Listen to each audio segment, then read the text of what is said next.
What's going on, guys? Asian Guy here, bringing you a video to answer a lot of Genshin Impact players' questions about myself and mainly about the game. Now, the very first one that I've received on my comment section a lot is this food hotkey on the right hand side of the screen just above the ultimate button. This is unlocked by following the Mondstadt reputation system all the way down here. You can come here and talk to Hertha. I'm assuming these people have not been doing these reputation quests which reset weekly, guys. Please make sure you're doing this. It's a source of extra mora and a source of extra bonus rewards. Now, behind my webcam, if I hide this here right now, you can see your reputation level, and your reputation level is going to go up once you do all of these quests, world exploration, and you collect all of these rewards. You'll unlock recipes for very new items, stuff that will help you find Animoculus, stuff that will help you find treasure chests in Mondstadt, portable waypoints, so a teleporter you can put anywhere, and then you have recipes for food and gliders and all this kind of stuff as well. But NRE is the thing that you're looking for here.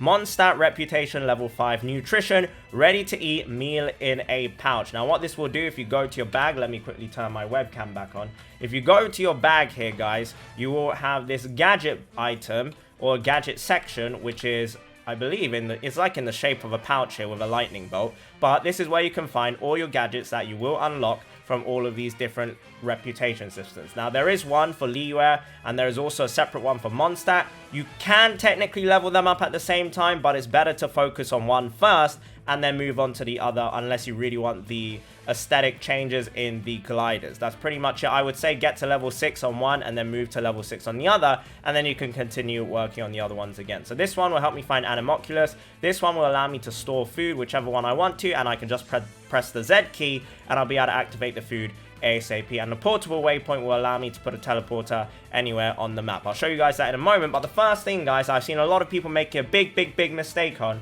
is when you have bounties, guys. When you have bounties, always do the 100.1. Always do the 100.1. And make sure you read this section here. So this monster here, this Ruin Hunter, or this Ruin Guard, is invulnerable to hydro damage and is invulnerable to animo damage as well. And it will also take bonus damage from electro and increased damage from plunging attacks as well. So make sure you remember that, because there's no other way to check other than coming back and actually checking. So if you're out there doing your bounty, it's going to be very annoying. Now, the second thing that a lot of people are making a mistake on is they're doing all of these 60, 80, 100. You should do the 100.1 3 times every single week, guys. Always do the 100.1. Never settle for anything less, because this is still relatively easy. So always do the 100.1 over and over and over again until you max out at 3 out of 3 weekly progress. So that's what I wanted to talk to you guys about. If you want to go to the Liyue reputation system, if we go over to the Liyue map over here, it's this triangular mark over here on your minimap once you've zoomed in. So do keep that one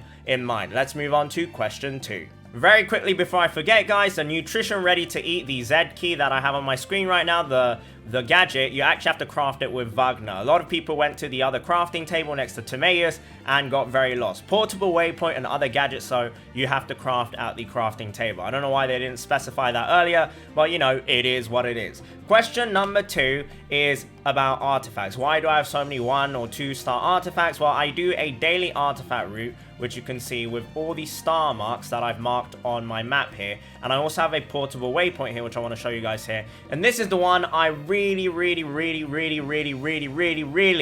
beg you guys, do this every single day. It resets twice, it reloads every 12 hours, and there's like 10 to 12 1-star, 2-star artifacts, as well as free mora in here that will replenish every single 12 hours from the moment you collect it. So I've just done it just before this video, but if you would like to see a more detailed route for my artifact route, please do go ahead and check out the artifact route video on my channel. Question number 3 is about my age. Am I really 52 years old? Guys, come on. Come on now. Do I really look 52 years, guys? I'm only 16 years old. I'm about to turn 17 in around 3 days' time. And hold on, guys. My grandson is calling me. Right, sorry about that, guys. My grandson just wanted a bit of attention. Anyway, yes, I'm 17 years old. Right, question number 4. Are we on question number 4? Question number 4 is, can I make a in-depth guide about Chongyun or Xinyan or Beidou or Fischl, any of these other characters Guys, I would love to. I really would love to, but maxing out a character is, oh boy, very, very expensive, and I just don't have the resources. I will do them eventually at some point in the future, but look at this. I have 9 heroes wits. 9. And 24 wonders. So I don't even have the red ones, guys. It's so hard to max level a character. When I want to showcase a character, I want to showcase them at least level 80, because level 80 is the ideal goal. And when I show them, I want to show them at a certain amount of potential, which is almost close to max potential, not including constellations. But if I have constellated the character, I will talk about them as free-to-play characters as well, without constellation, maybe constellation 1, 2, etc, etc. And I break that down in those kind of videos, but ultimately, it's still very difficult, because when I want to put out a showcase video, or rather, a in-depth guide for a character, I want to make sure I have their weapons leveled up, I want to make sure I have the character leveled up, I want to make sure the talents are all at least level 6, because that is the realistic base minimum that everyone will be able to be at by the time they watch that video, or when they're like aspiring to have that character at that certain level. I have seen a few people be like, why not showcase them at level 60? Well, first of all, I'm adventure rank 52, showcasing them against monsters who are way higher level than me, or at domains who are way higher level than me. Level 60 is just not really a good baseline to be showing. I would say 80 is the ideal baseline, and it's very expensive and very I'm gated basically. No matter, even if I do max refills a day, which is £10 a day, guys, it's very expensive. £300 a month just to max refill every single day. But in the name of content, I will be doing that. I will try and get characters out for you guys, but ultimately I have so much to level up. Weapons as well is a big problem. So if we take a look at Razor, for example, he is 80 out of 90 here, but if we do take a look at the weapons, I've just been very lucky with Claymores. So with Claymores, I was able to get the 2 main 5 stars. I know there's a new Claymore as well, and maybe in the future I will do updated guides. Maybe if we get another Claymore as well, we're going to have a new craftable weapon as well.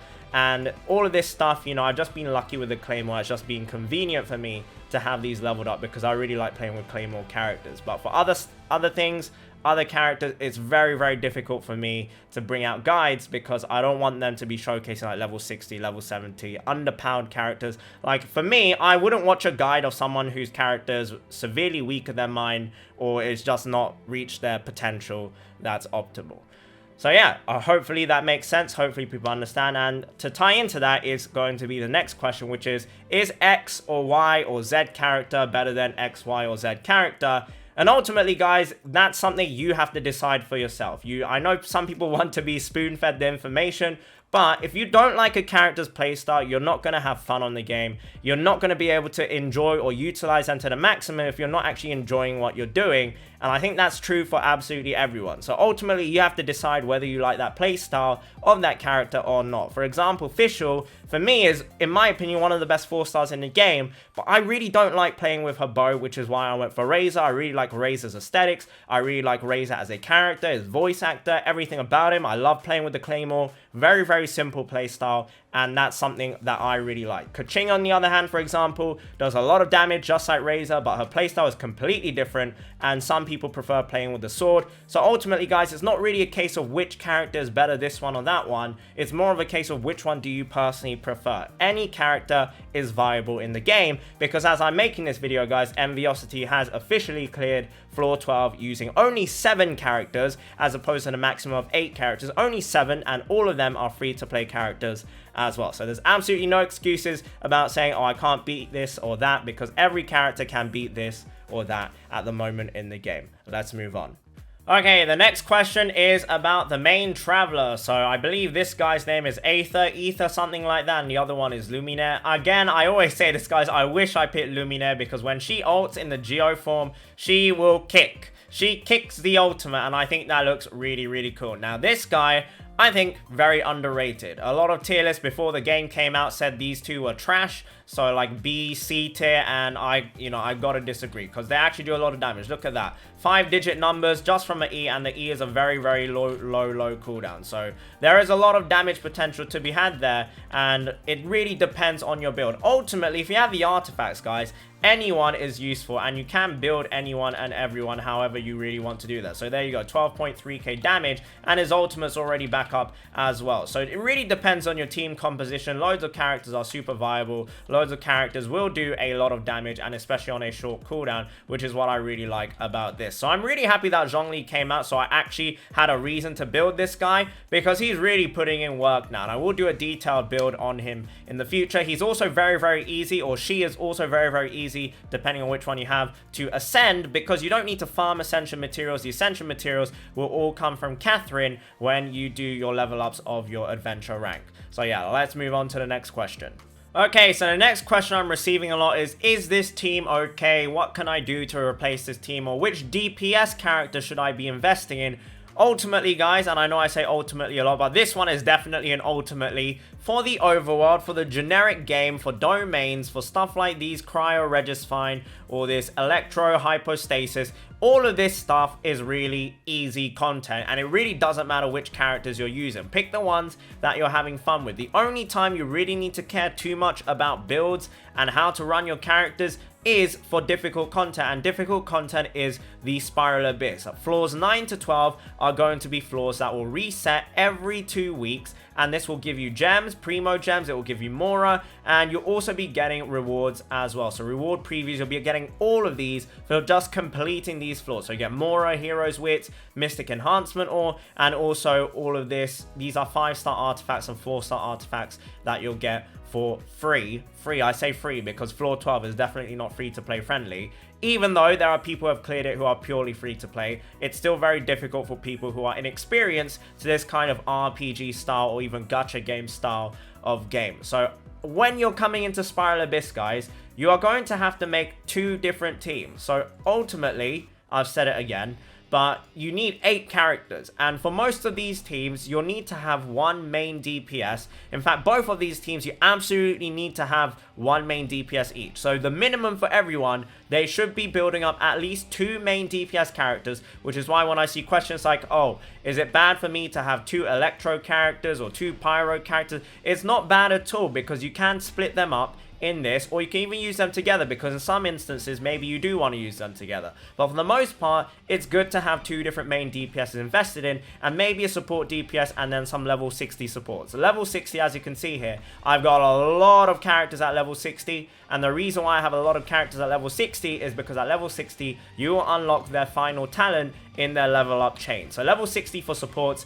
is the baseline that I would recommend for you guys. So if we take a look at Diona's talents or Diona's talents, she will unlock these 2. I believe this one's at level 20 and then this one is at level 60. So please do keep that one in mind, and when you're investing in your characters, level 60 is the minimum or the ideal that you should be going for support characters. Naturally, if you only want them for elemental reactions, then keeping them at level 1, level 20 makes no difference at all, because you only want them for either their elemental skill or their attack if they're like a caster or a spellcaster, and that's just there for elemental reactions. Your main DPS though, all of them you want your main DPS though, all of them you want to take to around level 80, if not level 90. In my case, I am playing Zhongli as kind of a pseudo main DPS. He was able to thankfully take me all the way from 3 stars into a total of 8 stars now in Spiral Abyss 12, so I'm very, very grateful for that. This one, I'm very confident I can do if I get another Pyro character leveled up. So if I level up, which I'm not going to do, Amber or Shangling, I'm sure I will be able to do this in 7 minutes, because I rather just get Klee, because Klee is definitely better than Amber and Shangling for the DPS, main DPS role. It is definitely doable if I level up Amber and Shangling, but obviously Klee is a better investment for main DPS. But thank you very much to Big Dongjong for carrying me to 8 out of 9 stars. So we're only 1 star off from completing the entirety of Spiral Abyss. Now 2 teams does start, I believe, from Spiral Abyss 6. So that's quite early on, guys. So the questions about which character should I invest into, which one's better for this or that, again, doesn't matter for the overworld, it only matters for Spiral Abyss. And in Spiral Abyss, you're going to need to have 8 different characters anyway. You don't need to have 8, you can obviously run some floors with even 1 character, maybe 2 characters, which I've done so for like 9, 10, 11 sometimes. But ideally, you want to have 8 different characters ready and waiting to go. And even better is if you have multiple characters, so you can diversify the characters you'll be using and the elemental reactions available to you. Let's move on to the next question.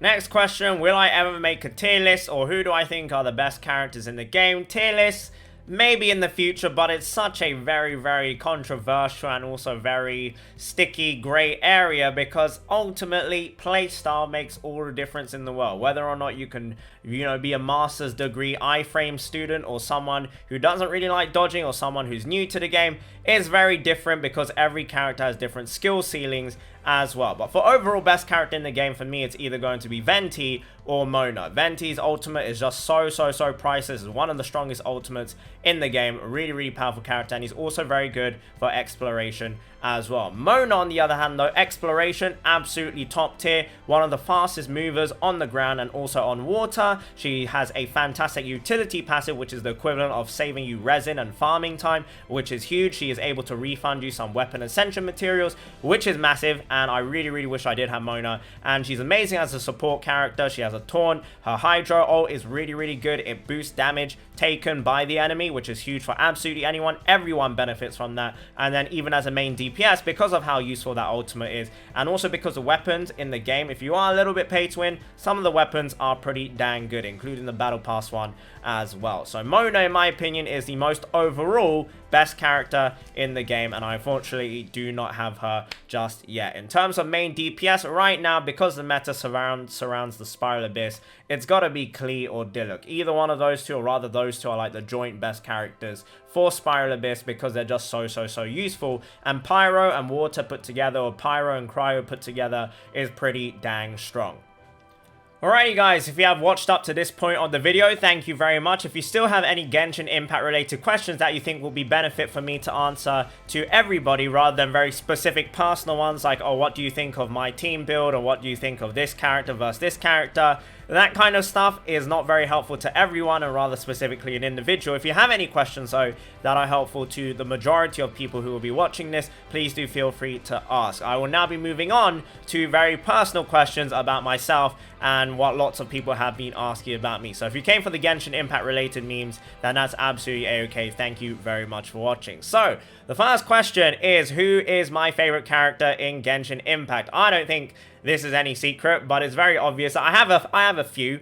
So one of them is, of course, my son Razor, or young Razore, as I like to call him. The other one is Big Dongjong, and Tartaglia has really grown on me. I really love his playstyle. I think his playstyle is super fun, especially in the overworld. My Tartaglia specifically is not super Spiral Abyss ready because of his cooldown, and I do need to have another very strong support DPS to make him as usable as possible in the Spiral Abyss. Diluc as well, when I first started, I pulled him. Oh my god, I loved doing him. He reminded me of a character from League of Legends called Riven, who I used to main, and for the people wondering what my elo was, I was only around Platinum on EU West. But she does remind me, or he does remind me of that character, and I really did enjoy playing him. I still do enjoy playing him, but having an array of husbando characters as well is very nice as well. As for characters I don't have yet, I would love to get Mona. I think she's great. The other character is Xiao. Xiao is one I'm gonna go to town for, because Xiao, oh my god, when I saw his gameplay, I fell in love. He looks brilliant. His voice actor is one of the most talented voice actors ever. It's Kirito's voice actor. It's also Inosuke from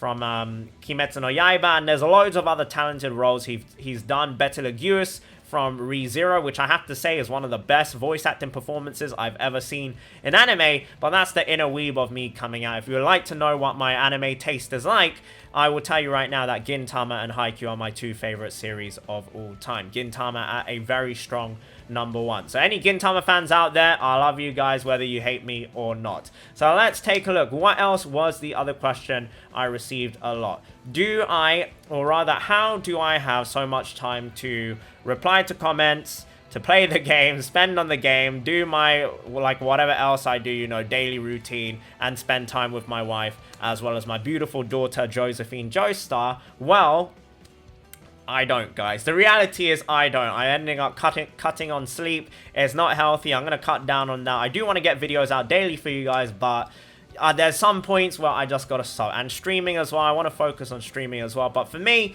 I took a bit of a gamble with Genshin Impact. I have another YouTube channel called AsianGuyOPTC, which I have unfortunately neglected as a result of all the content on Asian Guy Genshin. Although right now the OPTC game that I play, it's another gacha game, One Piece Treasure Cruise. There's not really much going on that game right now, so I guess it kind of worked out nicely. But I have taken that as a backseat. I've pretty much put everything into Genshin Impact. I put a lot of money when I had no subscribers. I wanted to invest. I love this game, guys. I've been waiting for a game like this for so long, and the absolutely beautiful thing about this game is, despite it being paid to win, it's a game that I can play with a lot of my real life friends because they all love it as well. My wife plays it, which makes me so happy because I would love to be able to game with my wife more often, but our taste in games don't always align. But when it comes to Genshin Impact, with all the husbandos, with all the waifus, the gameplay, I would not say is super complicated.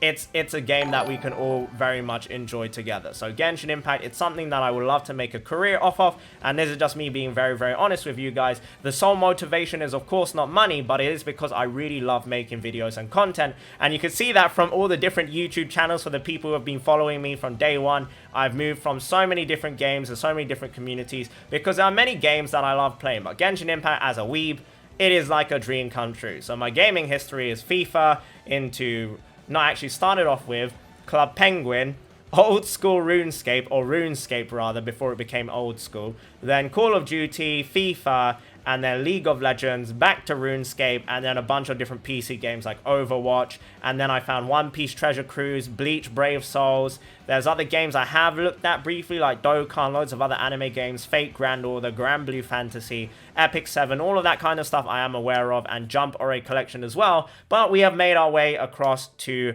none other than Genshin Impact, and I really do love this game. They have gone, like, this game, I know again guys, it is not super free to play friendly if you want to have big acceleration, but at the end of the day guys, this game is free and it looks gorgeous. On mobile, on PC, on PS5, not necessarily PS4, I know there's frame rate issues on there, but it's a free game, and it just blows my mind. Like, we're in the age of 2020. Back in my old days, because I'm a 52-year-old boomer, back in the 1980s, 1990s, we didn't have stuff like this, guys. We didn't have stuff like this. So this is really beautiful stuff. And obviously the 1970s were a bit of a Monka-esque period. But yes, there you go, guys. And last but not least, this is a question I have received a lot. Will I make my videos shorter?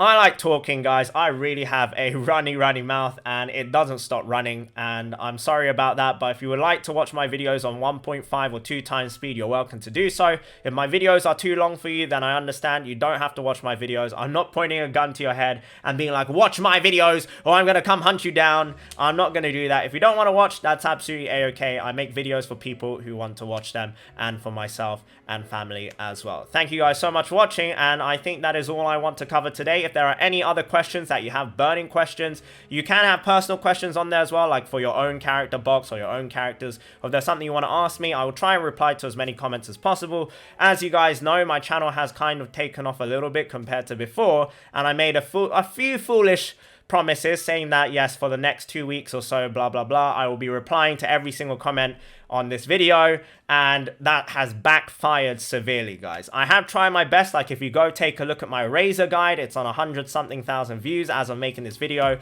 there's like 2,000 comments on there, and I've replied to every single one of those. So hopefully you guys can understand if I'm a bit slow with responding to comments. But yeah, thank you guys so much for watching, and have a wonderful day, and bye bye.